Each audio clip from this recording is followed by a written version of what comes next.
W1VLF. Hey everybody, Paul, W1VLF here. Welcome back to the lab. I know you're saying, can I get rid of this guy or what? Twice in one day. Had a few free moments here, and I wanted to do a quick video on something that I've been messing around with a little bit, and that for a long time, and that's aircraft scatter. Everybody's heard that, right?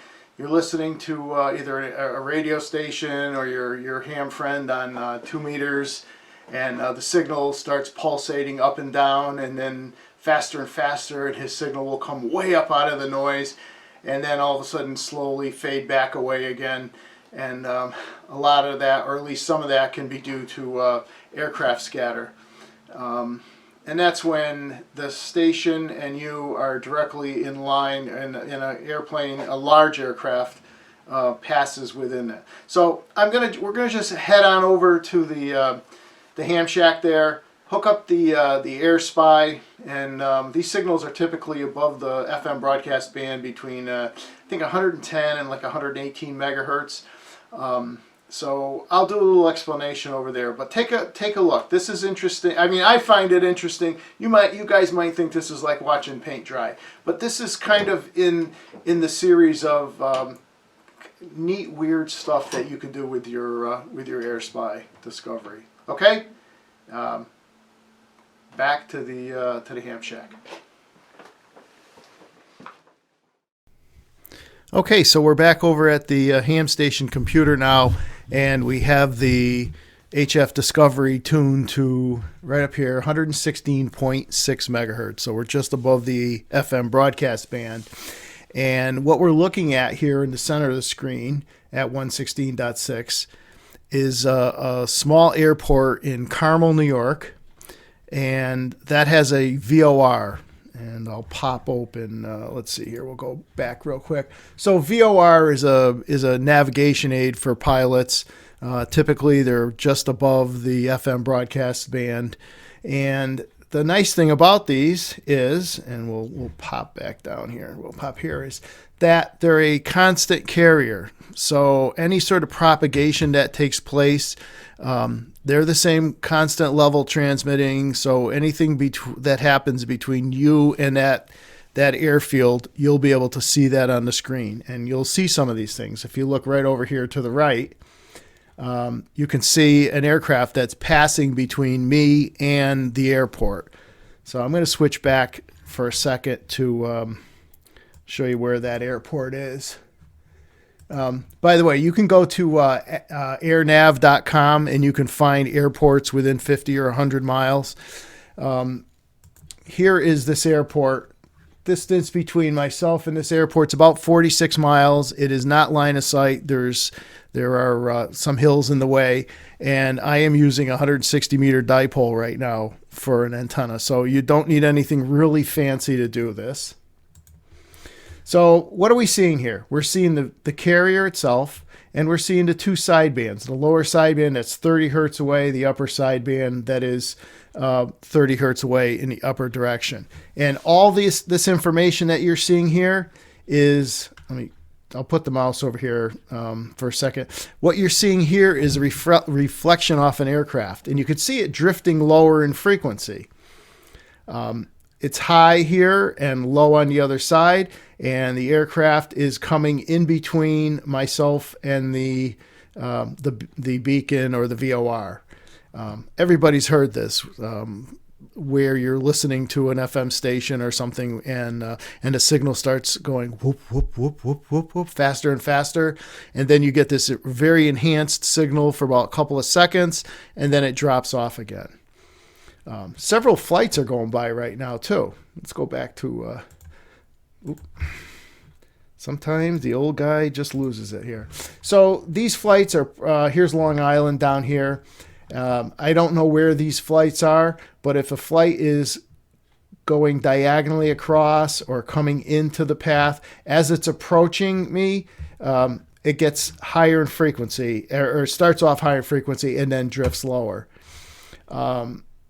You can see here all the way out, I don't know, this filter is set for 60 hertz wide. So you can see the two sidebands, the upper and the lower sideband, those 30 hertz sidebands. And the reason why you do this is because you use one of these VORs is, first of all, they're plentiful. You can find a list of them anywhere in the country. Chances are there's going to be one that's far enough away so that there will be air traffic between you and it. And it has actually no modulation, except for the two 30 hertz carriers. If you were to try to do this with an FM broadcast station, you would not be able to see this propagation effect because the 200 kilohertz wide FM broadcast station, there would just be all this noise in there and you wouldn't be able to see it. So a quick setup here. I'm using AirSpy and I can't do this with console. I can't get the resolution high enough to be able to do this. So real quick, we're at 384 kilohertz of bandwidth. All the preamps and stuff are on. I don't think that makes much difference because we're up in the VHF portion. Let's see. The filter bandwidth is 60 hertz. I did that just to show you that the two carriers are one below and one above are 30 hertz up above and below the carrier. We're not going to really. Well, we'll take a listen. All you're going to hear is a single tone. So we'll mute that away. But what is important is this right here, this resolution. This is what I typically use. You can go one more step higher. And look at this real close. Here is 829, 828. These are about a minute apart. So these little propagation anomalies take several minutes to take place. And if you think about amplitude here, look at how strong this is. Much weaker ones here and here. Now, I know a lot of people are going to think this is about as much fun as watching paint dry. But there are times when I had my big log periodic for the FM band up in the air, and I could point towards airports that were 300 miles away, and I could not see any signal at all. But when an aircraft went by, there was a huge enhancement for maybe 30 seconds. And then it would drop away. So you essentially would see just these diagonal lines and no main carrier in between. So this is just something I wanted to throw up real quick. Something I've been kind of doing for a long time with the big antenna up on the tower and not using this 160 meter dipole. I can see maybe 20 or 30 of these different VORs around in different directions. And when you point down towards New York City and there's a lot of air traffic passing through, this screen just becomes totally jumbled with nothing but diagonal lines. The size of the aircraft makes a difference too. Obviously, the larger the aircraft, the more intense this reflected signal is going to be. And it's about 8:30 on Saturday night, so there's not a lot of flights out there. If I were to do this on a Monday morning at, say, 7 or 8 o'clock, you would see incredible amount of traffic in here. So anyway, just something I wanted to show you guys. You could check out where the VORs are on airnav.com.